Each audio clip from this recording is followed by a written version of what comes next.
باب ہے حرم مدینہ کے بارے میں، اللہ تعالیٰ اس کی حفاظت فرمائے۔ 2728 نمبر روایت ہے، حضرت مولا علی رضی اللہ عنہ فرماتے ہیں کہ ہم نے نبی صلی اللہ علیہ وسلم سے کچھ نہیں لکھا سوائے قرآن کے اور جو کچھ میرے اس صحیفے میں ہے، یعنی میں نے نبی صلی اللہ علیہ وسلم سے جو لکھا قرآن لکھا اور یہ صحیفے میں کچھ باتیں ہیں۔ اچھا قرآن کا تو ٹھیک پتہ سب کو قرآن ہے، تو صحیفے میں کیا تھا وہ مولا علی نے بتایا۔ فرمایا نبی صلی اللہ علیہ وسلم نے فرمایا مدینہ بھی حرمت والا ہے، مدینہ بھی عیر سے سور تک، یعنی یہ مدینہ کے دو کناروں میں دو پہاڑ ہیں، فرمایا ان کے درمیان جتنا ہے نا یہ حرمت والا ہے۔ جس نے میرے مدینہ کے اندر کو بدعت والا کام شروع کیا، برا کام شروع کیا، یا کسی برے کام کرنے والے محدث بدعتی بندے کو پناہ دی، اس سے مراد ہے جو قرآن و سنت کی مخالفت کرنے والا ہے، اس کو پناہ دی، فرمایا اس پر اللہ کی بھی لعنت، فرشتوں کی بھی لعنت اور تمام لوگوں کی لعنت۔ لا يقبل منہ صرف ولا عدل، اس کی کوئی فرض یا نفل نماز قبول نہیں کی جائے گی۔ اور فرمایا مسلمانوں کا ذمہ ایک ہے، ادنا بندہ بھی اس کی کوشش کر سکتا ہے، یعنی مسلمانوں کا ذمہ ایک کیا مطلب ہے، امیر بندہ بھی، کروڑ ارب پتی اگر بندہ کہے کہ فلاں بندے کو میں پناہ دیتا ہوں، وہ میرا مہمان ہے میرے پاس رہے گا، تو کوئی اس کو قتل نہ کرے، کوئی اس کا مال نہ لوٹے، تو اس کو تحفظ دینا تمام مسلمانوں پہ فرض ہے۔ اسی طرح ایک ریڑھی لگانے والا غریب اگر اسلامی نظام ہو ملک میں تو پھر یہ قانون ہے۔ آج تو آپ نہیں سوچ سکتے کیونکہ آج تو ہم ڈیموکریسی میں جی رہے ہیں، نظام جمہوریت میں، تو یہ نظام خلافت کے اندر ہوتا ہے اس طرح کہ ایک ریڑھی والا بندہ بھی اگر کہہ دے کہ بھئی یہ بندہ اس کو میں امن دیتا ہوں پناہ دیتا ہوں، تو اس ٹائم کا جو ارب پتی بندہ ہے اس کو یہ حق نہیں ہے کہ اس کے ذمے کو توڑے۔ فرمایا جس نے مسلمان کے ذمے کو ہلکا جانا اس پر اللہ کی بھی لعنت، فرشتوں کی بھی لعنت، تمام لوگوں کی لعنت۔ اب اس کے اندر نظام خلافت صرف ایسا نظام ہے جس کے اندر ایک ریڑھی والے اور ایک ارب پتی بندے کے حقوق برابر ہیں، بس اس کے اندر آپ کو حقوق برابر ملے۔ لا يقبل منہ صرف ولا عدل، فرمایا اس سے کچھ قبول نہیں کیا جائے گا۔ ومن والا قوما بغیر اذن، اور جس نے کسی قوم کو اپنا والی بنایا اپنے مولاؤں کی اجازت کے بغیر، مثلا آزاد کیا تھا میں نے ایک غلام، وہ آگے سے کہتا فلاں میرے موالی ہیں، یہ نہیں، ابھی اس نے تو آزاد کر دیا، میرے موالی یہ ہیں کہ یعنی اگر میں دنیا سے چلا جاؤں تو میرا جو کل بچے گا وہ ان کو دے دینا، یعنی جس نے آزاد کیا اس کی ولا اس نے اٹھا کے دوسروں کی طرف منسوب کر دی۔ فرمایا جس نے کسی اور قوم کو والی بنا لیا اپنے موالی کی اجازت کے بغیر، اس پر بھی اللہ کی اور فرشتوں کی اور تمام لوگوں کی لعنت کا مطلب آپ جانتے ہیں، پیچھے گزر گیا، کیا ہوتا ہے، ابعاد ان رحمت اللہ تعالی، اللہ کی رحمت سے دور ہونے کی دعا دینا کسی کو، یعنی فرمایا یہ لوگ اللہ کی رحمت سے دور ہو جائیں گے۔ اللہ ان کے اس کے اندر دو احتمال ہوتے ہیں، تو ایک تو یہ جملہ دعائیہ یا دوسرا جملہ خبریہ، ایک تو یہ ہے کہ وہ اللہ کی رحمت سے دور ہو گئے، یا دوسرا دعائیہ لیں تو ہوگا کہ اللہ ان کو اپنی رحمت سے دور کر دے، ان تین طرح کے بندوں کو، اور فرمایا اس کے بھی کچھ اس کو قبول نہیں کیا جائے گا۔ اچھا یہاں سے اب ایک اور بات پتہ چلی، یہ جو کہتے ہیں نا کہ سرکار نے ایک خاص صحیفہ تھا اس میں لکھائی تھی خلافت علی تو ہی خلیفہ ہے میرے بعد، وصی اور رسول اللہ لکھایا تھا کہ تو ہی ہے سارا کچھ، وہ ایک خاص کتاب تھی، ٹھیک ہے، اب وہ کتاب میں جو لکھا تھا وہ مولا علی نے بتا دیا یہ لکھا تھا، اور وہ پیچھے گزر گیا کہ حضرت مولا علی نے فرمایا اس میں کچھ جو ہے نا وہ حدود و قصاص کی باتیں ہیں، کچھ مسئلے ہیں، اور یا یہ مسئلے ہیں بس۔ اچھا جی، امام نووی فرماتے ہیں ھذا تصریح من علی بابطال ما یزعم شیعہ، اس کے اندر تصریح ہے حضرت مولا علی کی طرف سے، اور شیعوں کا عقیدہ باطل کر دیتا ہے مولا علی کا یہ فرمان۔ امام نووی کہتے ہیں کہ وہ جو افتراء باندھتے ہیں مولا علی پہ کہ نبی صلی اللہ علیہ وسلم نے خاص ان کو اس کتاب میں لکھائی تھی خلافت کہ تم میرے بعد خلیفہ بن جانا، تو اس کے اندر یہ رد ہو گیا کہ اس کے اندر تو ایسی کوئی بات نہیں تھی، جو تھا مولا علی نے بتا دیا۔ اور دوسری بات ہے اس کے اندر وفیہ دلیل علی استحباب کتابۃ العلم، اس کے اندر دلیل ہے کہ علم لکھنا مستحب ہے، جو باتیں سنیں وہ کیا کریں، ہاں جی لکھ لیں، ساتھ ساتھ پینسل ہاتھ میں ہونی چاہیے، لکھ لیں، تو جن کے نہیں ہے یہ جب ختم ہوگی پھر پتہ چلے گا آپ کو۔ وفی روایت لہما، اور ایک بخاری مسلم کی روایت کے اندر آتا ہے من ادعا الی غیر ابیہ، یہ بڑی قابل غور روایت ہے، جو بندہ اپنے باپ کے علاوہ کسی اور کی طرف دعویٰ کر دے، یعنی جس نے اپنا باپ بدل لیا، باپ کوئی اور ہے، وہ کہتا ہے فلاں بندہ نہیں ہے، نہیں فلاں بندہ میرا باپ، فرمایا او تولا غیر مبایہ، اس نے اپنے مولاؤں کے علاوہ کسی اور کو اپنا ولی بنا لیا، فرمایا فعلیہ لعنت اللہ والملائکۃ والناس اجمعین، اس پر اللہ اور فرشتوں اور تمام لوگوں کی لعنت ہے۔ مفتی احمد دیار خان نعیمی رحمۃ اللہ علیہ فرماتے ہیں یہاں سے وہ لوگوں کو عبرت پکڑنی چاہیے جو ہوتے میراثی ہیں اور اپنے آپ کو سید کہلوانے لگ جاتے ہیں، یا وہ ہوتے کوئی اور ذات سید نہیں ہوتے یعنی، اور غیر سید کہلانے لگ جاتے۔ تو حضور نے فرمایا جس نے اپنا نسب بدلا، اور ابن ماجہ کی روایت کے اندر یہ بھی اس کے مزید آگے کے الفاظ آتے ہیں کہ جسے اپنا نسب بدلا یا اس نے اپنے آپ کو من ادعا الی غیر ابی فالجنت علیہ حرام کے لفظ بھی آتے ہیں، اس پر جنت حرام ہے۔ تو وہ ذات، یہ بندوں کو آج کل بڑا اللہ معاف کر بڑا شوق، اور اس کے اندر ہے دیکھیں جو بندہ ہوتا نہیں ہے سید اور وہ کہتا ہے میں سید ہوں، گویا کہ وہ اپنے نسب کو بدل رہا ہے، اس نے اپنی ماں کو گالی دی ہے حالانکہ اس کی ماں یا اس کے باپ سیدہ نہیں تھے حقیقت میں، اور وہ کہہ رہا ہے میں سید ہوں، یعنی میں کسی سید کا بیٹا ہوں، ماں باپ تو سید نہیں یعنی ان کا بیٹا نہیں ہے، یہی کہنا چاہ رہا ہے نا۔ تو حضور فرما رہے ہیں جو وہ اپنا نسب بدلے اس پر اللہ کی اور فرشتوں کی اور تمام لوگوں کی لعنت۔ یہاں پہ اب جو بھاگ کے شاہ بن جاتے ہیں ان کو یہاں سے عبرت اس حدیث سے پکڑنی چاہیے، ان کو یہ بتانی چاہیے، یا جو بندے کچھ وہ ہوتے نہیں ہیں، قبضہ گروپ ہوتا ہے اور وہ قبضہ کسی دربار پہ کر کے کہتے ہیں جی ہم سے بڑا تو ولی کوئی نہیں، ہم تو قطب الاقطاب ہیں، نقیب وقت ہیں ہم، اور ہم جو ہیں نا ہماری کیا شان ہے، ہمیں تو فیض ڈائریکٹ، ہم تو حضرت صاحب کی نسل میں سے ہیں، ہوتا کچھ بھی نہیں ہے۔ اور اس طرح بڑے ہیں یعنی بعض مزارات پہ ایسے قبضہ کیا، ایک مزار ہے اب میں نام نہیں چلیں کسی کے لیتا، وہ بڑے بڑے اولیاء اللہ ہیں جن کے مزار ہیں، تو وہ جو بزرگ تھے وہ قوم کے موچی تھے، وہ قوم کے موچی تھے، تو یہ قوم کا کچھ ہونا یہ کوئی فرق نہیں ہے۔ قرآن کہتا ہے اِنَّ اکرمکم عند اللہ اتقاکم، کہ تم میں سے معزز وہ ہے جو تم میں سے اللہ سے زیادہ ڈرنے والا ہے۔ اور پیر حضرت وارث شاہ رحمۃ اللہ علیہ نے وہ لکھا ہے اس کے اندر، ہیر کے اندر نا انہوں نے ذاتیں لکھی ہیں، اور اس کے اندر لکھا ہے کہ گجروں کے اندر فلاں ولی اللہ، جٹوں کے اندر فلاں اللہ کے ولی ہیں، وہ کل جٹوں کے پیر ہیں، اور انہوں نے سارا ملکوں کے لکھا ہے کہ فلاں پیر ہے کل تیلیاں دا، اس طرح کر کے انہوں نے ساری قوموں کے پیر ولی گنائے ہیں کہ فلاں فلاں قوم میں فلاں فلاں اللہ کا ولی ہوا۔ تو وہ بزرگ اللہ کے بہت بڑے ولی تھے،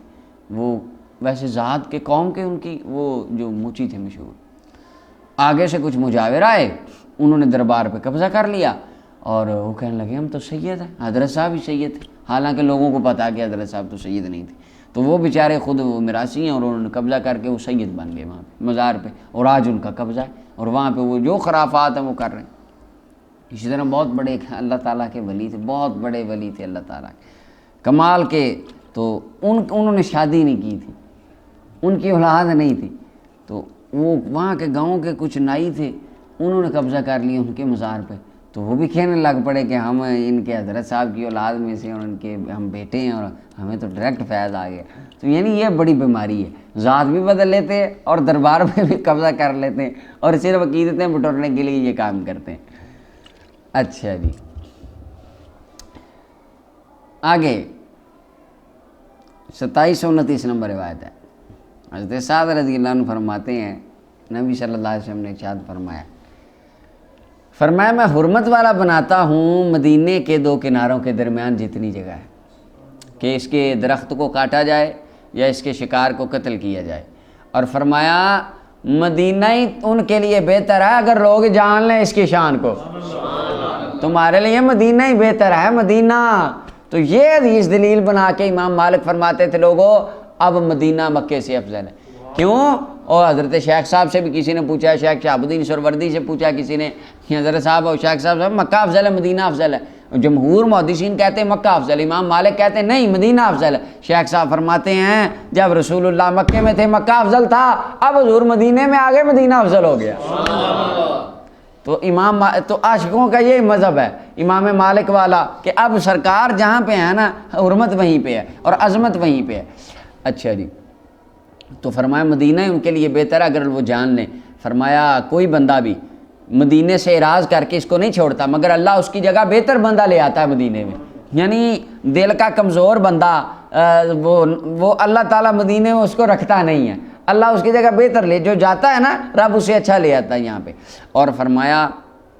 جو بندہ مدینے کی بیماریوں پر، اور لوائی ہاں کا مطلب ہے شدت بھوک، مدینے کے فاقے پر اور مدینے کی سخت مصیبتوں پر صبر کرتا ہے، فرمایا میں مصطفیٰ قیامت کے دن اس کی شفاعت بھی فرماؤں گا، قیامت کے دن اس کی گواہی بھی ارشاد فرماؤں گا۔ اللہ اکبر۔ تو مولا علی قاری کہتے ہیں تو اس کے اندر غور کرنا چاہیے مومن کو، جو مومن وہاں رہتے ہیں یا جب وہاں جا کے صابر ہو بلکہ شاکر بھی ہو، صبر بھی کرے شکر بھی کرے، شکوہ نہ کرے۔ اور ایک صاحب نے مجھے وہاں بتایا مدینہ پاک میں کہ ایک بندہ تھا، تو وہ ایک دن دہی لینے گیا ناشتے کے لیے دکان سے، تو اس کو دہی جو تھی نا وہاں پہ وہ مجھ خیال جو یوگرٹ دیتے ہیں، تو واللہ علم وہ دیسی بندہ تھا، وہ کیسا ہے، دہی جو لے کے آیا اس نے کھایا، اس کو ذائقہ اچھا نہ لگا، حالانکہ وہ میٹھا ہوتا ہے، تو واللہ علم وہ کون سا دہی لے کے آیا، اس نے کہا کہ یار یہ دہی تو کھٹا ہے، تو اس نے نا دہی کو رکھ دیا، پھینک دیا اور دہی نہ کھایا۔ تو اس نے خواب میں نبی کریم صلی اللہ علیہ وسلم کو دیکھا، آقا کریم علیہ السلام نے اعراض فرمایا، اسے منہ موڑ لیا،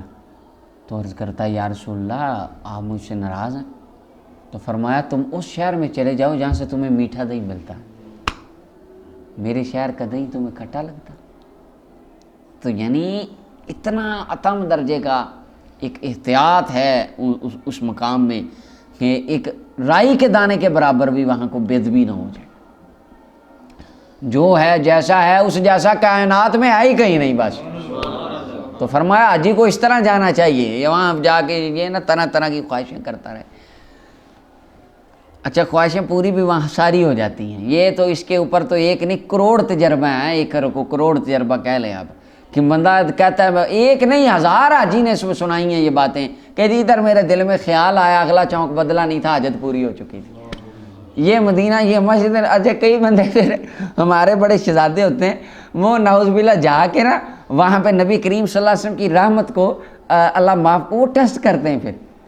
حضور کی کرم نوازی کو ٹیسٹ کرتے ہیں، یعنی بندے کتنے چھوٹے ہیں اور ٹیسٹ کتنی بڑی بارگاہ کو کرتے ہیں۔ مثلا میں نے 2 حاجیوں کو بتایا کہ وہاں جائیں ایمان لیکن ہو محبت لے کے، ہیں بات وہی ہے پچھلے والی کہ اپنا بنا عشق نبی دے حج نو جائیں پینڈا ہی ہوتا ہے، حج نہیں ہوتا، بات یعنی محبت لے کے۔ میں نے اس کو بتایا کہ ہمارے حضرت صاحب بتاتے ہیں کہ ہم گئے اور ساتھ 2 بندے تھے، یہ فلاں گیا 4-5 میں نے اس کو باتیں بتائیں کہ وہاں دل میں جو خیال آیا ٹھیک 2 لمحوں بعد وہ بات پوری ہوگی۔ کچھ کھانے کا دل کیا عین اسی رات کھانے میں وہ آ گیا، اور کچھ اپنا کرنے کا دل کیا کہ یہ ہو جائے تو اس کا موقع بن گیا۔ میں نے کہا وہاں پہ اس طرح کے عجائب ایمان والوں کے ساتھ ہوتے ہیں۔ اب وہ بندہ آ کے مجھے بتا رہا ہے، میں گیا، میں سوچے اینج ہو جائے، وہ واقعی ہو گیا ہے۔ میں نے کہا تو ٹیسٹ کرنے لگ گیا تھا۔ تو کئی بندے یہ بھی کرتے، تو اللہ معاف کرا، ٹیسٹ کیا ہمارے بندے ہوتے ہیں نا دیکھیں کہ واقعی ہوتا ہے، میرا ایمان پکا ہو جاتا ہے۔ تو یہ تو کمال ہے نا سبحان مدینہ شریف کی، یہ ایک خاصہ ہے بہاریں کہ مومن بندہ وہاں دل میں خیال لا کے حضور کی بارگاہ میں عرض کر دے، اللہ پوری فرما دیتا ہے۔ 2730 نمبر روایت ہے، حضرت ابو ہریرہ رضی اللہ عنہ فرماتے ہیں نبی صلی اللہ علیہ وسلم نے فرمایا کہ جو بندہ مدینے کی مشکلات پہ صبر کرتا ہے، مدینے کی شدت پہ صبر کرتا ہے، کوئی بھی میرا امتی، فرمایا قیامت کے دن میں مصطفیٰ اس کی شفاعت فرماؤں گا۔ امام مسلم نے اسے روایت کیا۔ 2731 نمبر روایت ہے، حضرت ابو ہریرہ رضی اللہ عنہ فرماتے ہیں کہ لوگ جب پہلا پھل دیکھتے نا یا پہلا پھل لگتا تو لوگ نبی پاک کی بارگاہ میں لے آتے، پہلا پھل حضور دعائے برکت ہوگی، تو آقا کریم صلی اللہ علیہ وسلم جب اس کو پکڑتے حضور دعا دیتے، اللہ ہمارے پھلوں میں برکت عطا فرما، اللہ مبارک فی مدینہ تنا، اللہ ہمارے مدینے میں بھی برکت عطا فرما، وبارک لنا فی سائنا، اللہ ہمارے پیمانے میں، سا اور مد دونوں پیمانے ہیں، یعنی جس طرح ترازو ہیں تو اللہ ہمارے ان پیمانوں میں برکتیں عطا فرما، ہمارے تول ماپ تول کے پیمانوں میں ترازوؤں میں برکت عطا فرما۔ اے اللہ بے شک ابراہیم علیہ السلام تیرے بندے، تیرے خلیل، تیرے نبی ہیں، اور میں بھی تیرا بندہ اور تیرا نبی ہوں، اور حضور نے یہاں پہ حبیب کا لفظ نہیں بولا، عاجزی کا اظہار کرتے ہوئے، اور ابراہیم علیہ السلام نے اللہ تجھ سے مکے کے لیے دعا کی تھی، اے میرے مولا میں تجھ سے مدینہ کے لیے دعا کرتا ہوں۔ یعنی ابراہیم علیہ السلام نے مکہ کی حرمت کی دعا کی، اللہ میں مدینہ کی کرتا ہوں۔ اب دیکھیں اب یہ لفظ آ گئے بِمِثْلِ مَا دَعَاكَ لِمَكَّةَ، اس کی مثل اتنی ہی دعا میں تجھ سے کرتا ہوں جتنی دعا تجھ سے ابراہیم نے مکہ کے لیے کی، بالکل وہی دعا میں تجھ سے کرتا ہوں، جیسے وہاں رحمتیں، برکتیں، شفقتیں، محبت ہے تیری، اللہ ویسے یہاں ہو جائے۔ وَمِثْلِهُ مَعَهُ وَمِثْلِهِ مَعَهِ با پیش کا عطف ہے کہ یا اللہ جتنی وہاں برکتیں ہیں پہلے تو ابراہیم خلیل اللہ والی اتنی یہاں پہ ہو جائیں، اس کے بعد اتنی اور ڈبل میری برکت سے عطا فرما دے۔ سبحان اللہ۔ حضور یہ دعا مانگے۔ امام مالک فرماتے تھے اس حدیث کو حجت بنا کے مدینہ مکہ سے افضل، وہاں اگر ایک گنا برکتیں ہیں تو یہاں ایک گنا ابراہیم خلیل اللہ کی دعا کی وجہ سے، ایک گنا برکت رسول اللہ کے وجود مسعود کی وجہ سے۔ اور پھر نبی صلی اللہ علیہ وسلم دعا کرتے اور حضور علیہ السلام چھوٹے بچے کو بلاتے اور اس کو وہ کھجور یا پھل کھلا دیتے۔ تو ملا علی قاری کہتے ہیں یہاں پر برکت سے مراد تمام دینی، دنیاوی، اخروی، حصی ہر طرح کی برکت ہے۔ قیامت تک نہ مدینے کا رزق ختم ہوگا، نہ کوئی اور یہاں پہ روحانیت ختم ہوگی، یہاں پہ ساری زندگی قیامت تک دین، دنیا، قبر، حشر کی رحمتوں کے خزانے تقسیم ہوتے رہیں۔ اچھا جی، امام مسلم نے حدیث کو روایت کی ہے، 2732 نمبر روایت ہے۔ ابو سعید خدری فرماتے ہیں نبی صلی اللہ علیہ وسلم نے فرمایا کہ ابراہیم علیہ السلام نے مکے کی حرم ہونے کو ظاہر کیا تھا۔ یہ بات یاد رکھیں، ابراہیم علیہ السلام نے مکے کو حرم نہیں بنایا، اللہ نے حرم بنایا۔ ابراہیم علیہ السلام نے مکے کے حرم ہونے کا اعلان کیا تھا، دوبارہ اس کی تجدید کی تھی کہ بھئی یہ جگہ حرمت والی ہے، حرمت والی اللہ نے شروع سے رکھی ہے۔ اچھا جی، تو اللہ تعالیٰ کے مکہ کے حرم کی تعظیم کو ابراہیم علیہ السلام نے ظاہر کیا تو اس کو حرمت والا قرار دیا، آپ نے بنایا کہ یہ حرمت والی جگہ ہے، بتایا لوگوں کو۔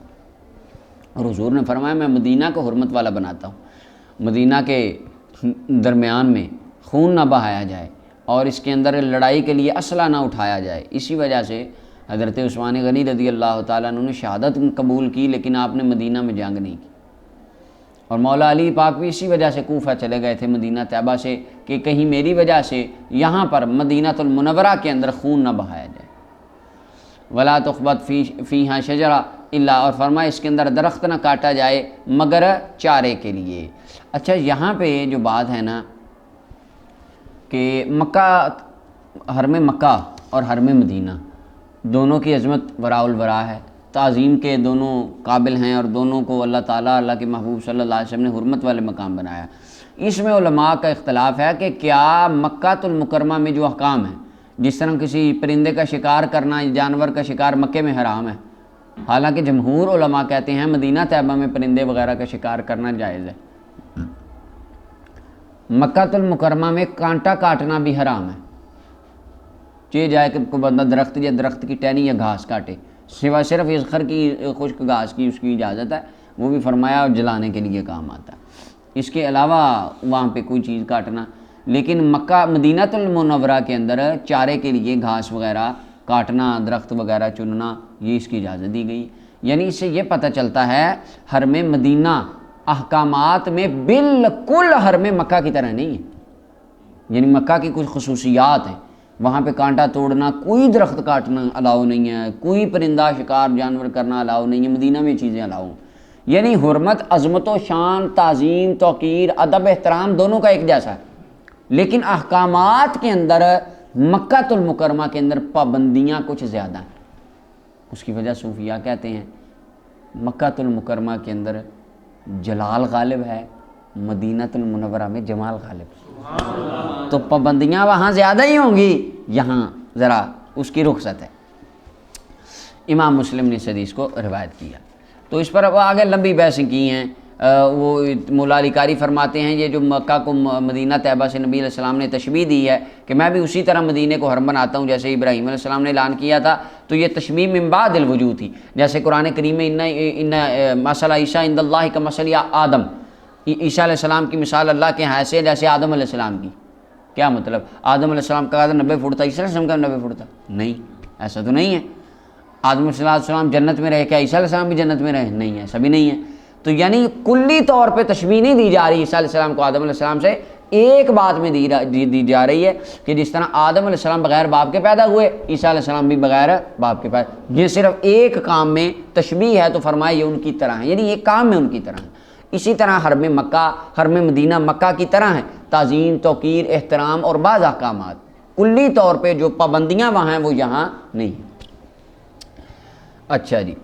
کیونکہ یہ خود نبی کریم صلی اللہ علیہ وسلم نے اس کو واضح فرما دیا کہ فرمایا یہاں پر درخت کاٹے جا سکتے ہیں اس کے لیے، چارے وغیرہ کے لیے۔ آگے 2733 نمبر روایت عامر بن سعد رضی اللہ عنہ فرماتے ہیں کہ حضرت سعد رضی اللہ تعالیٰ عنہ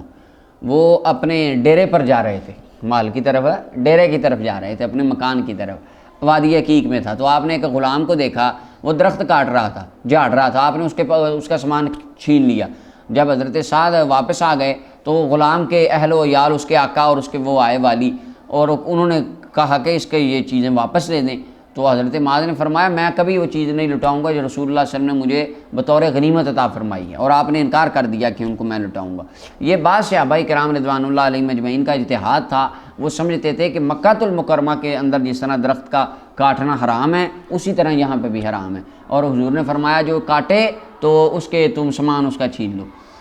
وہ آگے بھی ایک آئے گی روایت۔ آگے 2734 نمبر روایت ہے، اما عائشہ رضی اللہ تعالیٰ عنہ آپ فرماتی ہیں کہ جب نبی کریم صلی اللہ علیہ وسلم مدینہ آئے تو حضرت ابوبکر صدیق رضی اللہ تعالیٰ عنہ کو اور حضرت بلال کو بخار ہو گیا۔ اب یہ بخاری مسلم کے اندر بخار ہے، اور اس کے اندر آتا ہے وہ عمر والے مسئلے میں نا، وہ آتا ہے کہ پھر حضرت ماں پاک پتہ لینے گئی ان کا۔ حضرت صدیق اکبر بلال حبشی کو بھی بخار ہو گیا، میں نبی صلی اللہ علیہ وسلم کے پاس آئی، میں نے خبر دی آ کر حضور کو، حضوروں نے بخار ہو گیا۔ حضور نے فرمایا اللہ حبب الینا المدینہ، ہمیں مدینے کی ویسی محبت عطا فرما جیسے تو نے مکے کی عطا فرمائی۔ تو مکے کی محبت کا اظہار تو ہم نے پچھلی حدیث میں، پچھلے باب میں دیکھ لیا۔ حضور نے فرمایا اگر مجھے یہاں سے جانا نہ پڑتا میں تجھے چھوڑ کے نہ جاتا۔ تو فرمایا یا اللہ جیسے وہاں اس کی محبت ہی ایسے اس علاقے کی عطا فرما دے، او اشدہ،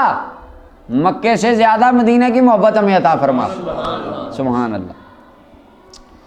تو یہ بھی دلیل امام مالک کی ہے۔ امام مالک فرماتے ہیں حضور مکہ مدینہ سے زیادہ محبت کرتے تھے، جس سے رسول اللہ زیادہ محبت کرے وہاں رہنا زیادہ افضل ہے، اور وہ جگہ بھی زیادہ افضل ہے۔ مدینہ کی افضلیت کے اوپر یہ دلیل تھی امام مالک۔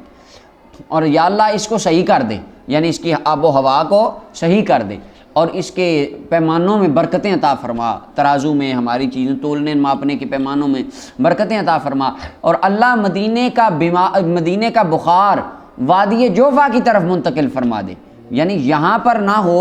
اور وادی جوفا کے اندر جو ہے نا وہ یہ چلا جائے، مدینہ طیبہ کا بخار یہاں سے منتقل ہو جائے۔ متفق علیہ روایت ہے۔ اور مولا علی قاری کہتے ہیں اللہ نے نبی صلی اللہ علیہ وسلم کی دعا کو قبول کیا، اب بخار مدینے کا جوفا کی طرف منتقل ہو گیا، جو بندہ اس کا پانی پیتا اس کو بخار ہو جاتا ہے، حتیٰ کہ کوئی پرندہ اگر وہاں سے گزرتا ہے تو پرندہ بھی اس کو بخار ہو جاتا ہے۔ اللہ اکبر۔ تو نبی صلی اللہ علیہ وسلم کی دعا قبول ہو گئی، کیونکہ پہلے وہ کہتے تھے یہ بیماریوں کا شہر ہے، یہاں بیماریاں ہیں، تو حضور نے دعا کی یا اللہ یہاں سے بیماریاں، تو یہ مکہ والوں کو بولنے کی جو مشرکین کہتے ہیں حضور مدینے چلے گئے، وہ تو وادی کا نام ہی اور لیتے تھے، وہ آگے آئے گا، تو وہاں پہ تو بیمار ہو جاتے ہیں بندے۔ اسی وجہ سے جب حضور عمرہ کرنے آئے تو فرمایا ذرا اکڑ کے چلو، سینہ تان کے، ان کو پتہ چلے ہم بیمار نہیں ہوئے، ہم تگڑے ہیں، ہم طاقتور ہیں، صحت مند ہیں۔ 2735 نمبر روایت عبداللہ ابن عمر رضی اللہ عنہ فرماتے ہیں نبی صلی اللہ علیہ وسلم کے خواب کے بارے میں، مدینہ کے بارے میں جو حضور نے دیکھا، حضور نے فرمایا میں نے کالی عورت کو دیکھا خواب میں، بکھرے ہوئے بال ہیں، وہ مدینہ سے نکل کے وادی مہیا میں چلی گئی، یہ ایک جگہ ہے۔ اچھا جی، کہتے ہیں اسی کو جوفا کہتے ہیں، اس کا دوسرا نام، وہاں چلی گئی۔ تو حضور فرماتے ہیں کہ میں نے اس کی تعویل یہ سمجھی، میں نے یہ تعویل یہ کی کہ مدینے کی وبائیں جوفا کی طرف منتقل ہو گئی۔ تو اب دیکھیں کہ خواب اور ہوتا ہے، تعبیر اور ہوتی ہے۔ مدینہ سے کالی عورت بکھرے بالوں والی نکل کے جوفا جا رہی ہے، اس کا مطلب ہے مدینے کی فضائیں ہوائیں پاک ہو گئیں، وبائیں نکل کے وادی جوفا کی طرف چلی۔ امام بخاری نے اس حدیث کو روایت کی۔ 2736 نمبر روایت سفیان بن ابی زہیر کہتے ہیں میں نبی صلی اللہ علیہ وسلم کو ارشاد فرماتے سنا، سبحان اللہ، بڑی کمال کی حدیث۔ رسول اللہ صلی اللہ علیہ وسلم نے ارشاد فرمایا غلاموں تم دیکھنا یمن فتح ہو جائے گا؟ ابھی ہوا نہیں تھا، فرمایا یمن ہے فتح ہو جائے گا۔ ایک قوم آئے گی، وہ دوڑے گی وہاں پہ، اس کو یعنی وہاں علاقہ اچھا لگے گا تو وہ اپنے گھر والوں کو اور اپنے غلاموں کو، بیوی بچوں کو لے کر وہاں چلے جائیں گے۔ فرمایا اگر ان کو پتہ چل جائے نا مدینہ ہی ان کے لیے بہتر ہوگا، کاش کہ وہ جان لیں اس وقت مدینہ ان کے لیے بہتر ہوگا۔ فرمایا وَيُفْتَحُ الشام، پھر شام بھی فتح ہوگا، ملک شام بھی، سبحان اللہ۔ تو ایک قوم آئے گی، وہ دوڑے گی اس کی طرف، اپنے گھر والوں کو سارے بیوی بال بچے لے جائیں گے وہاں۔ فرمایا مدینہ ہی ان کے لیے بہتر ہوگا اگر وہ جان لیں۔ فرمایا پھر عراق بھی فتح ہوگا۔ اب ان میں سے کوئی ایک بھی ابھی فتح نہیں ہوا تھا، سرکار فرماتے میں جانتا ہوں سارے ہی فتح ہونے ہیں، یہ تم نے کرنے ہیں انہیں فتح۔ فرمایا ایک قوم آئے گی، وہ دوڑ جائے گی وہاں اپنے سب کو لے کے، فرمایا مدینہ ہی ان کے لیے بہتر ہوگا اگر وہ جان لیں۔ تو یہ امام مالک فرماتے ہیں دیگر بستیوں سے مدینہ میں رہنا افضل ہے، یہی وجہ ہے کہ مدینہ تمام بستیوں سے افضل ہے، یہ دلیل امام مالک کی تھی۔ اچھا جی، متفق علیہ، بخاری مسلم کی روایت ہے۔ تو حضور نے دیکھیں جو علاقے فتح ہونے والے تھے ابھی رسول اللہ پہلے ہی بتا گئے۔ 2737 نمبر روایت ہے، حضرت ابو ہریرہ فرماتے ہیں نبی صلی اللہ علیہ وسلم نے فرمایا مجھے حکم دیا گیا ہے ایسی بستی کی طرف ہجرت کرنے کا، تاکل القریٰ، جو بستیوں کو کھا جائے گی، بستیوں کو کھا جائے گی۔ کیا مطلب ہے؟ کھانے سے مراد ہے یہاں پہ یہ اپنا مجازن کہا گیا تاکل القریٰ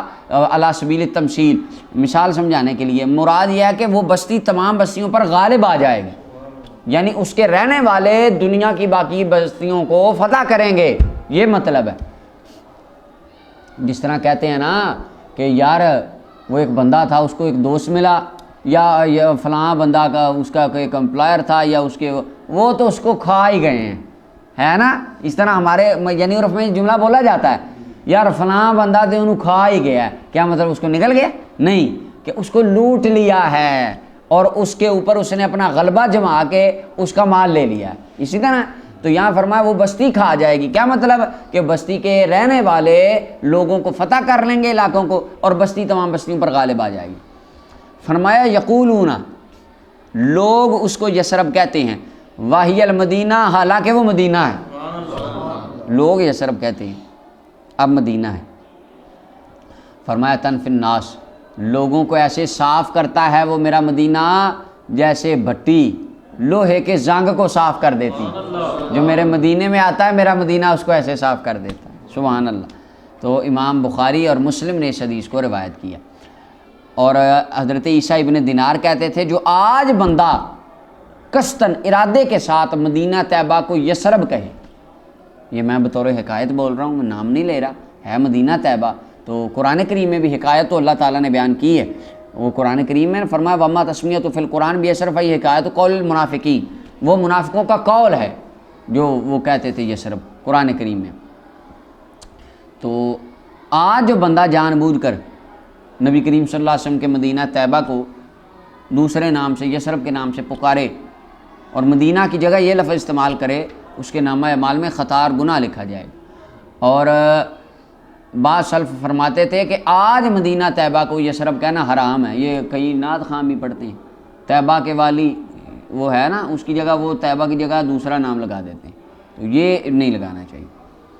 اچھا، اور امام احمد نے اس کو حضرت براء بن عازب سے مرفوع روایت کیا ہے، نبی صلی اللہ علیہ وسلم نے فرمایا جس نے میرے مدینے کو یثرب کہا فلیستغفر اللہ، وہ اللہ سے توبہ کرے، بخشش طلب کرے، یہ تابتن، یہ پاکیزہ ہے، یہ پاکیزہ ہے، مدینہ پاک ہے، تو مدینہ پاک کہنا چاہیے، مدینہ منورہ، مدینہ شریف، ہیں جی، یہ الفاظ بولنے چاہیے۔ 2738 نمبر روایت ہے، حضرت جابر بن سمرہ فرماتے ہیں رضی اللہ عنہ، میں نبی صلی اللہ علیہ وسلم کو ارشاد فرماتے سنا، حضور نے فرمایا اللہ تعالیٰ نے مدینے کا نام طابہ رکھا ہے، اور ایک روایت میں طیبہ رکھا ہے، مدینہ طیبہ پاکیزہ۔ 2739 نمبر روایت جابر بن عبداللہ رضی اللہ عنہ فرماتے کہ رابی نبی صلی اللہ علیہ وسلم کی بیعت کر لی، دیہاتی بندہ تھا، وہ بخار ہو گیا اس کو مدینہ میں، تو حضور کے پاس آیا، کہنے لگا اپنی بیعت واپس لے لیں میرے سے، میں نے جانا، مجھے بخار ہو گیا، مشکل برداشت نہیں ہوئی، کہتا بیعت واپس لے لیں، یعنی آپ مجھ سے یہاں بیعت اسلام واپس لے لیں، میں مسلمان ہوں شاید اس لیے مجھے بخار ہو گیا، یا میں ہجرت کر کے اپنا علاقہ چھوڑ کے آیا اس وجہ سے بخار ہو گیا۔ تو رسول اللہ صلی اللہ علیہ وسلم نے انکار کر دیا. یعنی وہ سمجھتا تھا شاید جس طرح سودا واپس ہو جاتا ہے اس طرح بیعت بھی واپس ہو جاتی ہے، اس کا یہ خیال تھا. تو پھر آیا اور کہا میرے سے بیعت واپس لے لیں. حضور نے انکار کر، تیسری بار آیا بیعت واپس لے لیں، انکار کر دیا. وہ چپ کر کے چلا گیا، خود ہی چلا گیا مدینے سے. تو نبی صلی اللہ علیہ وسلم نے فرمایا میرا مدینہ بٹی کی طرح ہے، تنفی خبثھا، میرا مدینہ خبیث چیزوں کی نفی کر دیتا ہے، خبیث چیزوں کی یعنی خبیثوں کو صاف کر دیتا ہے،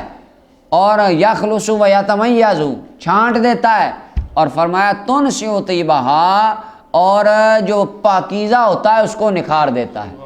بدبخت کو نکال دیتا ہے، پاکیزہ کو سنوار دیتا ہے.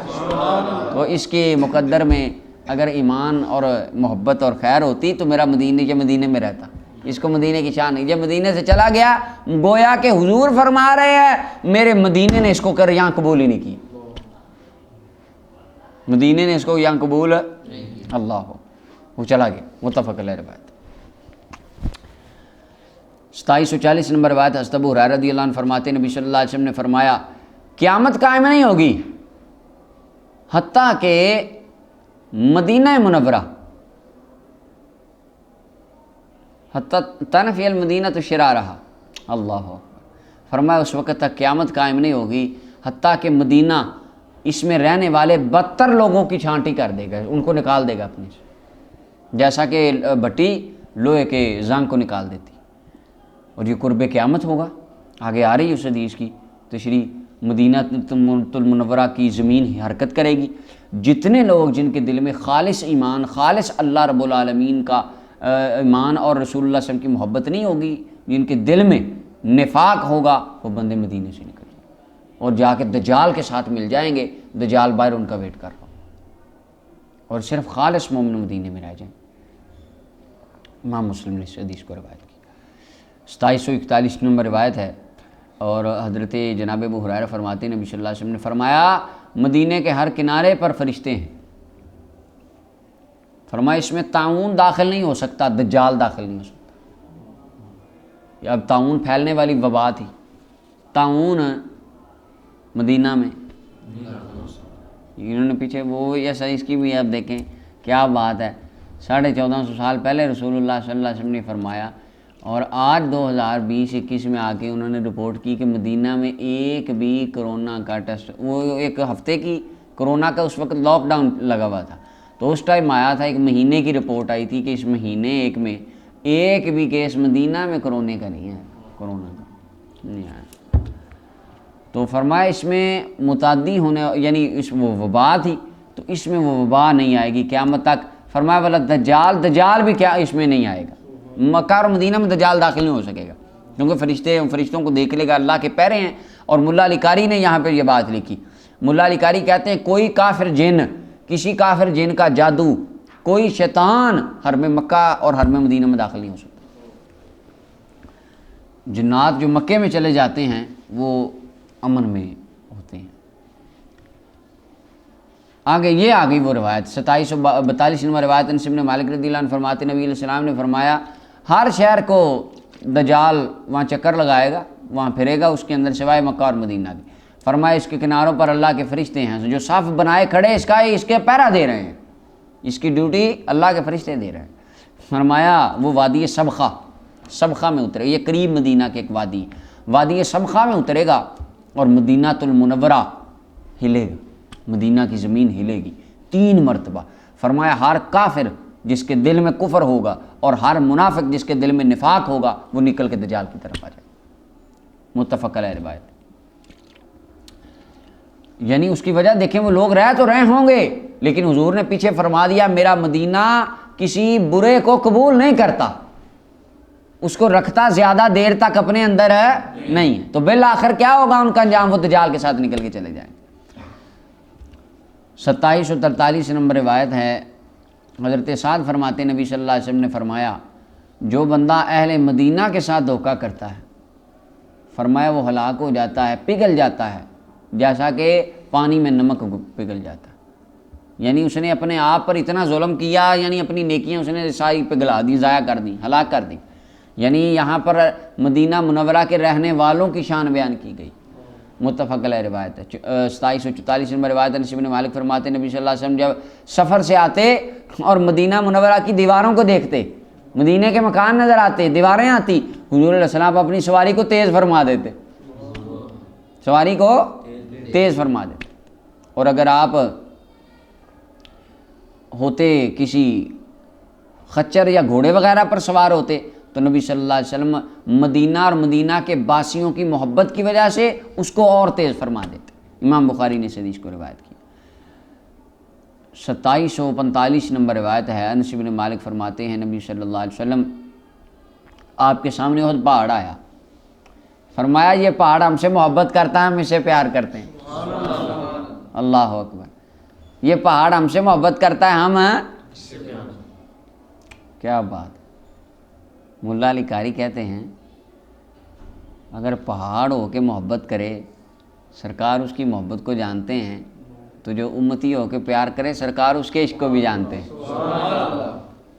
اور دوسری بات یہاں پہ امام طیبی نے اور دیگر محدثین نے فرمائی، کسی نے اس کا معنی بیان کیا کہ زندہ کی جو جمادات کے لیے محبت ہوتی ہے وہ یہ ہے کہ پتھر اچھا لگتا ہے تو یہ مطلب ہے محبت ہونے کا، تو حضور کو نا عود اچھا لگتا تھا تو فرمایا مجھے محبت ہے۔ اور کسی نے کہا کہ اس کا مطلب یہ ہے کہ یہ مجازن ہے، یہ مجازن معنی ہے کہ مردہ جو ہے اپنا کیا نام ہے پہاڑ زندہ سے محبت کرتا ہے، تو اس کا مطلب یہ ہے کہ وہ اپنا کوئی تکلیف نہیں دیتا، اس کا یہ مطلب۔ امام خطابی اور امام طیبی صاحب مشکات کے استاد اور مولا علی قاری نے انہوں نقل کیے، کہتے کیا ہے تمہیں، تو کیا یہ تشریح کر رہے ہو کہ اپنا وہ اچھا لگتا ہے تو وہ اظہار نہیں دیتا تو یہ ہوتا ہے وہ، نا نا نا نا نا، رحمت للعالمین کی بات ہو رہی ہے، اور یہ میرے آقا کے ساتھ حقیقت میں محبت کرتا تھا، رسول اللہ کی بات ہے۔ حضور نے لکڑی چھوڑی تو وہ سرکار کے عشق میں رونے لگ گئی پہاڑ پہ۔ اچھا پھر اگلی بات، احد پہاڑ کے بارے میں حضور فرماتے ہیں مجھ سے محبت کرتا، ظاہری معنی ہے احد واقعی رسول اللہ سے محبت کرتا تھا، حضور سے محبت کرتے۔ احد پہاڑ کا نام کیوں لیا رسول اللہ صلی اللہ علیہ وسلم؟ حضور نے احد کا نام کیوں لیا؟ حالانکہ سارے پتھر ہی رسول اللہ سے محبت تو کرتے ہی ہوں گے، ہر شے ہی رسول اللہ سے محبت کرتی ہوگی۔ اچھا تو لیکن نام لیا احد کا، علماء کہتے ہیں اس کی وجہ یہ ہے حضور جب احد پر چڑھے نہ گئے، قدم مصطفیٰ جب احد پہاڑ پہ آیا تو احد رسول اللہ کے عشق میں وجد کرنے لگ گیا۔ حضور چلتے باقی پہاڑوں پہ بھی گئے تھے اور بھی پہاڑوں پہ سوار ہوئے تھے، لیکن وہ جو ایک وجد والا عشق اور محبت ہے نا وہ کسی اور میں نہیں تھی، اس کی اس وجد والی محبت نے اس کو باقی پتھروں سے خاص کر دیا۔ تو سرکار نے فرمایا یہ بڑا ہی پیار کرتا ہے، ہم بھی پیار کرتے ہیں، اور فرمایا قیامت کے دن جنت کے سامنے یہ پڑا ہوگا۔ پتھر ہو کے رسول اللہ سے محبت کرے، حضور اسے جانتے بھی ہیں پہچانتے بھی ہیں، جس طرح وہ مسلم کی حدیث ہے، فرمایا کہ وہ پتھر کو میں آج بھی جانتا ہوں کہ کان یسلم علیہ قبل ان نبوۃ، مکہ کے اندر وہ میری بعثت سے پہلے، اعلان نبوت سے پہلے مجھے سلام کرتا تھا۔ کیا کہتا تھا؟ مسلم کے لفظ ہیں السلام علیکہ یا رسول اللہ، اور ترمذی کے لفظ ہیں کہتے ہیں السلام علیکہ یا رسول اللہ کہتا تھا۔ اور اس کے اندر ہے کیا نام ہے سیرہ البیہ کے اندر ہے کہ وہ کہتا تھا الصلاۃ والسلام علیکہ یا رسول اللہ، یہ پڑھتا تھا۔ وہ پتھر ہو کے محبت کرے، حضور اس کو جان کے جنت کے دروازے لے گئے، غلام ہو کے پیار کرے سرکار جنت بھی لے جائیں گے۔ تو آقا کریم صلی اللہ علیہ وسلم سے وہ محبت کرتا تھا، اور یہ بالکل ظاہری محبت تھی۔ اور امام طبرانی نے اس کو روایت کیا، فرمایا انہ هو باب من ابواب الجنہ، جنت کے دروازوں میں سے ایک دروازے پر ہوگا یہ احد پہاڑ۔ 2746 نمبر روایت سالم بن سعد فرماتے ہیں نبی صلی اللہ علیہ وسلم نے فرمایا احد پہاڑ ہم سے محبت کرتا ہے، ہم اس سے محبت کرتے ہیں۔ امام بخاری نے اس حدیث کو روایت کیا۔ اچھا جی، تو یہ ملا علی قاری نے معنی بیان کیا ہے۔ ملا علی قاری کہتے ہیں یہ وجد میں آ گیا تو سرکار نے فرمایا یہ اس کا پیار بڑا تعجب خیز محبت والا ہے۔ دوسری فصل 2747 نمبر روایت ہے، سلمان بن ابی عبداللہ فرماتے ہیں میں نے سعد بن ابی وقاص رضی اللہ عنہ کو دیکھا، انہوں نے ایک بندے کو پکڑ لیا، حرم مدینہ میں شکار کر رہا تھا جسے رسول اللہ صلی اللہ علیہ وسلم نے حرام کیا، تو اس کے کپڑے انہوں نے چھین لیے، اس کے موالی آئے، انہوں نے کلام کیا اس کے بارے میں، بندہ کہ اس کا سامان واپس دے دیں، تو آپ نے فرمایا نبی صلی اللہ علیہ وسلم نے اس کو حرمت والا بنایا، حرم کو جو یہاں پر، اور فرمایا جو بندہ کسی کو پکڑ لے شکار کرتے ہوئے وہ اس کی چیزیں چھین لے، تو میں تو وہ سامان تمہیں نہیں دوں گا جو مجھے نبی صلی اللہ علیہ وسلم نے دیا ہے حضور کے حکم سے، یعنی اگر تم چاہتے تو میں اس کی قیمت تمہیں دے دیتا ہوں۔ امام ابو داؤد نے اس حدیث کو روایت کیا۔ اچھا، اب اس کے اندر یہ ہے کہ حرمت اس کی اسی طرح ہے، تو یہ جو آپ کا عمل تھا نا حضرت سلمان بن ابی عبداللہ کا، جو سعد بن ابی وقاص کا، تو ملا علی قاری کہتے ہیں کہ یہ جمہور صحابہ کے نظریے کے مخالف ہے، یعنی ان کا تفرد ہے، صحابی رسول کا ذاتی اجتہاد کہہ سکتے ہیں، جمہور صحابہ کی رائے اور ہے۔ اس کی وجہ جو بندہ مکہ المکرمہ میں شکار مارے اس کا یہ جرمانہ نہیں ہے کہ اس کا سامان چھین لو، نہیں، بلکہ کیا ہے، جو چیز شکار کر رہا ہے اس کی قیمت یا اس کے برابر جانور وغیرہ وہ اللہ تعالیٰ کی راہ، یعنی اس کی قیمت دینا لازم ہے یا اس جیسا جانور دینا لازم ہے۔ جبکہ یہاں مدینہ میں کیا بیان ہو رہا ہے کہ جو بندہ کرے اس کا سامان لے لو۔ پتہ چلا وہ جو مکہ والی سختیاں ہیں وہ نہیں ہیں، تو یہ ان کا صحابی رسول کا اپنا اتحاد ہے۔ 27 اور 48 نمبر روایت حضرت صالح جو سعد رضی اللہ عنہ، صالح مولا سعد، حضرت صالح روایت کرتے ہیں ان مولا سعد اصل میں ہے، یہاں پہ ان آپ کے نسخے میں نہیں ہونا، ایسے ہی ان صالح مولا لسعد ہے نا، ہم مولا علی قاری کہتے ہیں ثوابہ ان صالح ان مولا لسعد، صالح حضرت سعد کے غلام سے روایت کرتے ہیں۔ تو اچھا آگے بالکل وہی حدیث ہے کہ حضرت سعد نے غلام کو مدینہ کے اندر وہ درختوں کو کاٹ رہا تھا مدینہ کے، پکڑ لیا، اس کا سامان لے لیا اور فرمایا میں نبی صلی اللہ علیہ وسلم کو فرمایا سنا، منع کرتے ہوئے سنا ہے کہ حضور نے فرمایا درخت میں سے کچھ نہ کاٹا، جس نے کاٹا تو اس کا سامان وہ بندہ چھین لے، جو کاٹ رہا ہے تو جس نے دیکھا وہ اس کا سامان چھین لے۔ امام ابو داؤد نے روایت کی، یہ اس کی سند صحیح نہیں، اس کے اندر کلام ہے۔ امام ابو حاتم کہتے ہیں اس کے اندر مولا سعد ہیں، یہ قوی نہیں ہے، اور یہ مجہول بھی ہیں، ان کے بارے میں مجہول ہونے کا بھی امام جزری نے قول نقل کیا۔ تو یہ نبی صلی اللہ علیہ وسلم نے نہیں فرمایا، یعنی آقا کریم صلی اللہ علیہ وسلم کے سے یہ منسوب ہے جو کہ فرمایا اس کا سامان چھین لو۔ تو واللہ عالم بالصواب اس کا حقیقی معنی کیا ہے، اس کی تعویل علماء نے یہی کی ہے کہ یہ صحیح معنی پر اس کی کوئی تعویل کر لیں جو بھی ہو، تو یہاں پھر یہ بات منسوخ ہے، یہ بات منسوخ، اس ملا علی قاری نے بھی یہی لکھا ہے، انہوں نے کہا کہ اس کی یا تو اس کی موول ہے، موول اسی طرح ہے کہ یہ اپنا ان صحابہ کو نبی کریم صلی اللہ علیہ وسلم نے کسی خاص موقع پہ کہا ہوگا، جنہوں نے یہ کیا خاص اسپیسیفک بات تھی اس وقت ان کو فرمایا، تو ان کا اجتہاد تھا کہ یہ حکم دائماً ابدا ہمیشہ کے لیے سب کے لیے ہے۔ اور یہاں سے استدلال کرنا کہ مکہ مدینہ المنورہ کی سارے رولز اینڈ ریگولیشنز مکہ والے ہیں مدینہ کے، یہ بھی درست نہیں ہے، کیونکہ مکہ کے اندر شکار کرنے کا جرمانہ اور ہے، جبکہ یہاں پر جرمانہ اور بیان ہو رہا ہے۔ آگے 2749 نمبر روایت ہے، حضرت ابو زبیر رضی اللہ عنہ فرماتے نبی صلی اللہ علیہ وسلم نے فرمایا بے شک وادی وج کا شکار، وادی وج یہ طائف کے قریب ایک وادی ہے، اور اس کے پتے کاٹنا، اس کے درخت کاٹنا یہ حرام ہے اللہ کے حرام فرمانے کی وجہ سے، حالانکہ امت کا اتفاق ہے کہ وادی وج کے اندر اب شکار بھی کرنا جائز ہے اور وہاں پر درخت وغیرہ بھی کاٹے جا سکتے ہیں۔ تو اس کے اندر بھی امام طبی رحمۃ اللہ علیہ نے یہی کہا کہ یحتمل ان یکون ذالک التحریم فی ذالک فی وقت مخصوص ثم نسخ، کہ یہ ایک خاص اسپیسیفک ٹائم میں اس علاقے کی خصوصیت نبی صلی اللہ علیہ وسلم نے بتائی تھی، بعد میں وہ منسوخ ہو گئی۔ آج اس طرح تو پھر حرم مکہ اور مدینہ کی طرح وہاں کے بھی سارے احکامات ہوں گے، سمجھ آئیے؟ اگر ہم کہیں کہ بالکل سیم مکہ والی ساری پابندیاں اٹھا کے ہم مدینہ المنورہ کے اندر لگائیں گے، اور تو پھر وہاں بھی یہ ساری لے کر جانی پڑیں گی، حالانکہ ایسی بات کسی ایک کے نزدیک بھی نہیں ہے۔ امام ابو داؤد نے اسے روایت کیا، اور امام بغوی کہتے ہیں کہ یہ ایک طائف کی وادی کا نام ہے۔ امام خطابی نے انہا کی جگہ انہوں نے انہو لکھا ہے، یعنی مؤنث کی ضمیر کی جگہ وہ یہ مذکر والی ضمیر کے اندر لائیں۔ اچھا جی، اور دوسری اس کی سند کے اندر بھی اس روایت کی سند میں بھی کلام ہے۔ 2750 نمبر روایت ابن عمر رضی اللہ عنہ فرماتے ہیں نبی صلی اللہ علیہ وسلم نے ارشاد فرمایا جو استطاعت رکھتا ہو کہ مدینہ میں مر جائے فلیمت بہا، تو فرمایا وہ مر جائے مدینہ میں، بے شک میں شفاعت کروں گا اس کی جو مدینہ میں فوت ہوگا۔ امام احمد ترمذی نے روایت کیا، کہا حدیث حسن صحیح ہے۔ اور حضرت جناب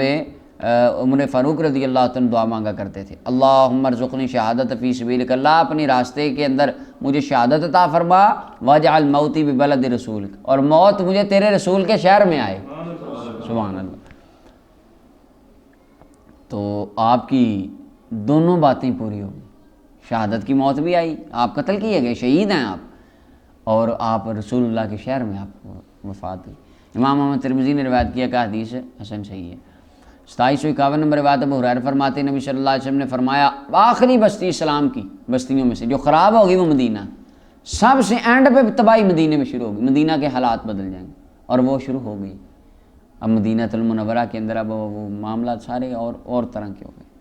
حلال و حرام کی تمیز کی پابندیاں مدینے سے اب اٹھائی جانے لگ رہی ہیں۔ حدیث حسن امام ترمذی نے سے روایت کیا۔ اللہ اکبر۔ اللہ علی قاری کہتے ہیں اس کے اندر اشارہ ہے حدیث میں اسلام کی جو عمارت ہے وہ مدینے کی برکت سے قائم ہے، اور یہ کیوں ہے؟ کیونکہ رسول اللہ آج بھی مدینے میں جلوہ فرما۔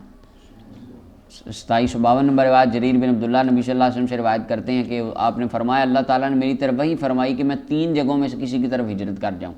فرمایا وہی آپ کا جہاں چلے جائیں گے آپ کا دار ہجرت ہو، مدینہ، بحرین یا قنسرین، ان 3 بستیوں میں سے کسی ایک کی طرف حکم دیا گیا۔ حالانکہ پیچھے آتا ہے حضور نے فرمایا کہ مجھے میری ہجرت گاہ مدینہ دکھائی گئی، بستیوں والی وہ کھجوروں والا علاقہ تھا، تو اس کا کیا مطلب ہے؟ مولا علی قاری کہتے ہیں پہلے 3 بستیاں دکھائی گئی تھیں اور تینوں میں سے اختیار دیا گیا تھا، بعد میں اللہ تعالیٰ نے خود ہی یا رسول اللہ صلی اللہ علیہ وسلم نے متعین کر لیا مدینے کو، پھر مدینہ دکھا دیا گیا، مدینے کا نقشہ دکھا دیا گیا، یا اللہ تعالیٰ نے خود ہی 3 آپشن دینے کے بعد میں اللہ تعالیٰ نے مدینہ کا ہی متعین خود ہی فرما دیا۔ تو یہ تعویل اور تطبیق ہے دونوں روایتوں میں۔ امام ترمذی نے سے روایت کی ہے۔ 2753 نمبر روایت حضرت ابو بکر رضی اللہ عنہ نبی صلی اللہ علیہ وسلم سے روایت کرتے ہیں فرمایا مدینے میں مسیح دجال کا روب داخل نہیں ہوگا، اس دن مدینے کے 7 دروازے ہوں گے، ہر دروازے پر 2 فرشتے کھڑے ہوں گے، آ نہیں سکے گا دجال۔ امام بخاری نے سے روایت کی ہے۔ 2754 نمبر روایت حضرت انس نبی صلی اللہ علیہ وسلم سے روایت کرتے ہیں فرمایا اللہم اجعل بالمدینہ ضعفی ما جعلت بمکہ من البرکہ، اللہ مدینے میں 2 گنا برکتیں عطا فرما جتنی مکے میں برکتیں، اس کے برابر 2 گنا۔ اچھا یہ دیکھیں فرمایا پچھلی حدیث میں اللہ مکہ المکرمہ میں جتنی برکت ہے اتنی یہاں نازل فرما، ایسے ہی ہے۔ اب اس حدیث میں آ گیا اللہ پھر مدینے میں 2 گنا برکت زیادہ عطا فرما۔ پیچھے تھا یا اللہ حرم مکہ کو ابراہیم علیہ السلام نے اس کا اعلان کیا، مکہ والی برکتیں یہاں، وہ الگ دعا تھی، یہ الگ دعا ہے یا اللہ ڈبل برکت اور جو مکے کی بنسبت مدینے میں اور عطا فرما۔ پہلے ایک مکہ المکرمہ کی لے لی برکت کی دعا حضور نے دے دی نا، یہاں پہ کہا وہ جتنی مکے میں ہے نا اس ٹائم اس سے 2 گنا اور عطا فرما۔ امام مالک ان 2 حدیثوں کو جوڑ کے کہتے تھے مکے میں نماز پڑھنے کا ثواب 1 لاکھ ہے، مدینے میں نماز پڑھنے کا جو ثواب ہے اللہ 1 نیکی کا ثواب 3 لاکھ کے برابر عطا فرماتا ہے۔ یہ امام مالک فرمایا کرتے، اس کی دلیل وہ یہ حدیث جوڑتے تھے کہ پہلے مکے کے برابر دعا،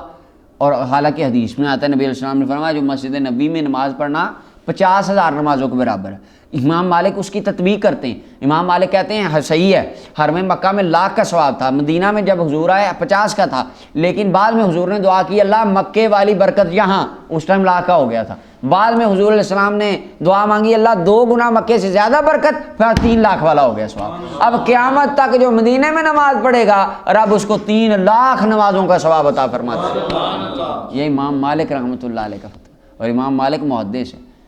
اور سب سے پہلا ذخیرہ حدیث لکھنے والے فقہ کی ترتیب پہ امام مالک، موطا امام مالک پہلی حدیث کی کتاب لکھنے، ساری زندگی مدینے میں رہے، اور امام مالک کی کیسی محبت تھی، وہ تو گزر گئی، ہم مقدمے میں پڑھ لی ہم نے، ساری زندگی مدینہ میں پیشاب نہیں کی، واش روم آتا تو مدینہ سے باہر چلے جاتے واش روم کرنے کہ یہ رسول اللہ کے شہر، ساری زندگی مدینہ منورہ میں سواری پہ سوار نہیں ہوئے، کیوں؟ آپ فرماتے تھے کہیں میرا قدم وہاں نہ آ جائے کہ جہاں رسول اللہ صلی اللہ علیہ وسلم کا قدم آیا، دیوار کے ساتھ ہو کے چلا کرتے، کیسی محبت تھی ان، اور ایک بار ہی آپ غالباً گئے حج کے لیے، بس پھر گئے ہی نہیں۔ وہ لوگ پوچھتے تھے کہ حاجی جاتے ہیں آپ جاتے نہیں حج کرنے، فرمایا کہیں راستے میں مجھے موت نہ آ جائے، میں چاہتا ہوں مجھے موت آئے اور رسول اللہ کے شہر میں آئے۔ اللہ اکبر۔ 2755 نمبر روایت آل خطاب میں سے ایک شخص سے روایت کرتے ہیں نبی صلی اللہ علیہ وسلم سے، فرمایا من زارنی، جو ارادہ کر کے میری زیارت کرنے کے لیے آیا، فرمایا قیامت کے دن میں مصطفیٰ کی ہمسائیگی میں ہوگا وہ بندہ،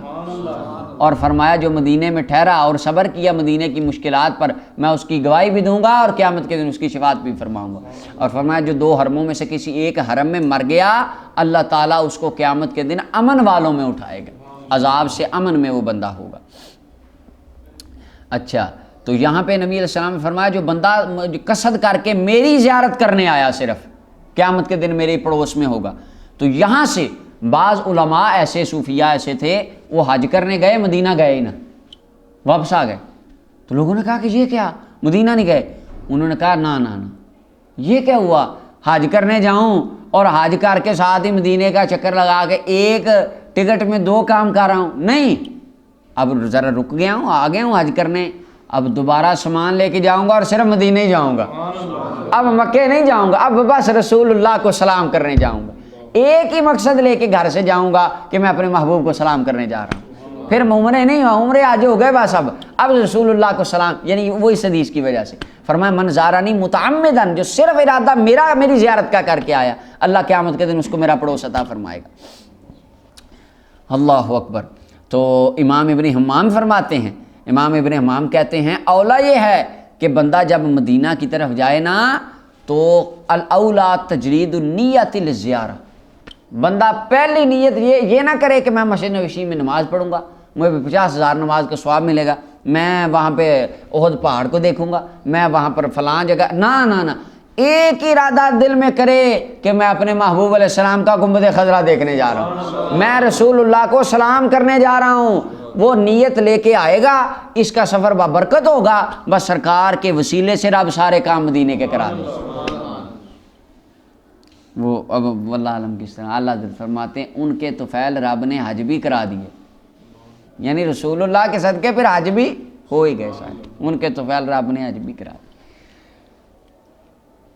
2756 نمبر روایت ہے، حضرت ابن عمر رضی اللہ عنہ مرفوع روایت کرتے ہیں، نبی صلی اللہ علیہ وسلم نے ارشاد فرمایا،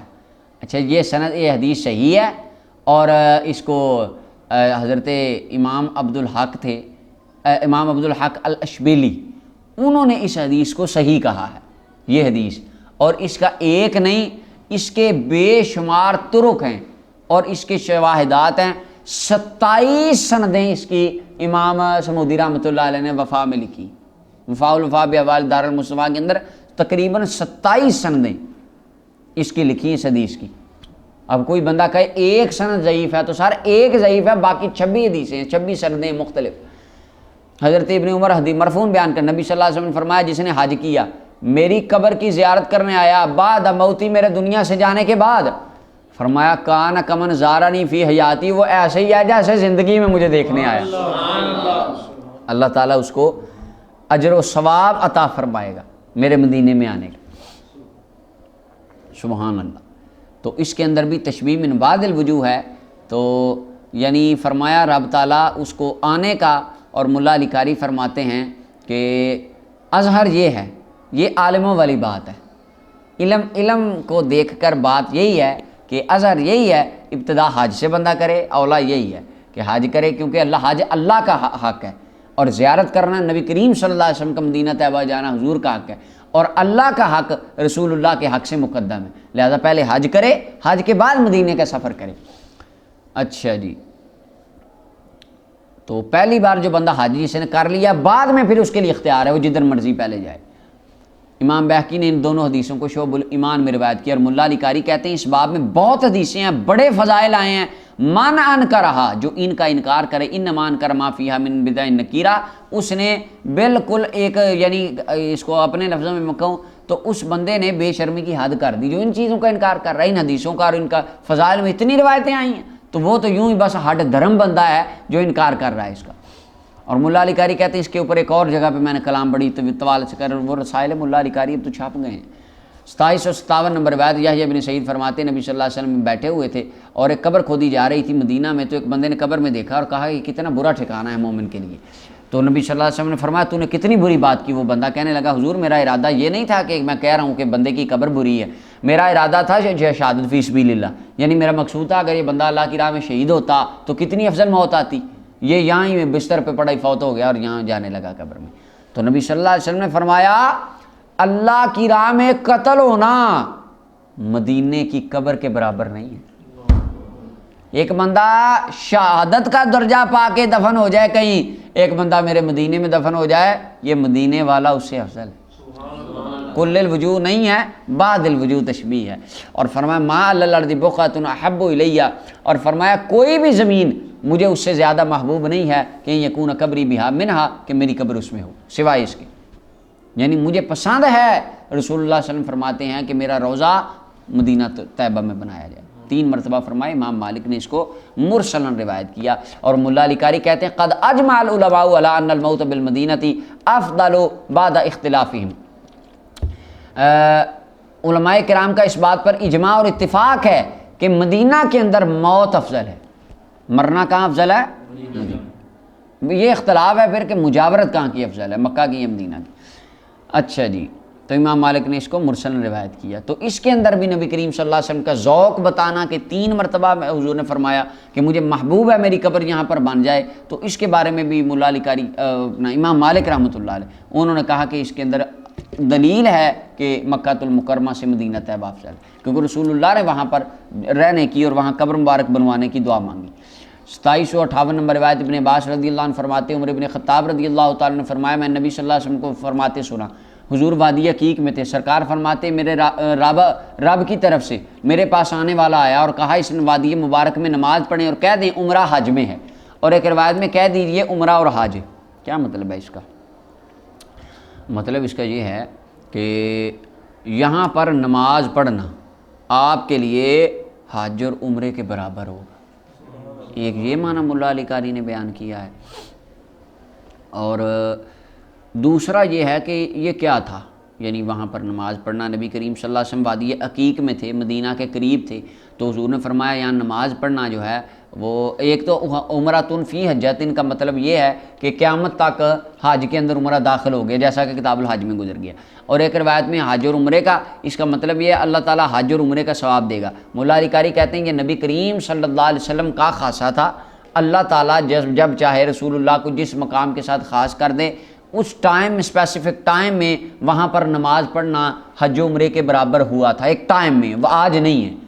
کیونکہ اگر آج ہوتا تو لوگ وہاں بھی جاتے نماز، جس طرح مسجد قباء نہیں جاتے ہم، عمرہ کے برابر 2 رکعتیں جس نے پڑھی فرمایا عمرے کے برابر ہے، وہاں لوگ نہیں جاتے کیونکہ وہ افضلیت خاص ٹائم کے ساتھ خاص تھی۔ اچھا، اب اس حدیث کو یہاں پر کیوں لائے؟ اس کی وجہ مولا علی قاری کہتے ہیں وہ وادی مدینے کے قریب تھی، چند لمحوں کے لیے اس کو یہ شان ملی تھی، وہاں نماز عمرے کے برابر ہو گئی تھی، تو صاحب مشکات اس حدیث کو اینڈ پہ لائے ہیں، وہ مدینہ تو مدینہ ہے، جو مدینے کے قریب وادی لگ جائے رب وہاں پہ عمروں کے ثواب رکھ دیتا ہے، اس لیے اس کو آخر میں حدیث لائیں۔ امام بخاری نے اس حدیث کو روایت کیا۔ صلی اللہ علیہ وسلم۔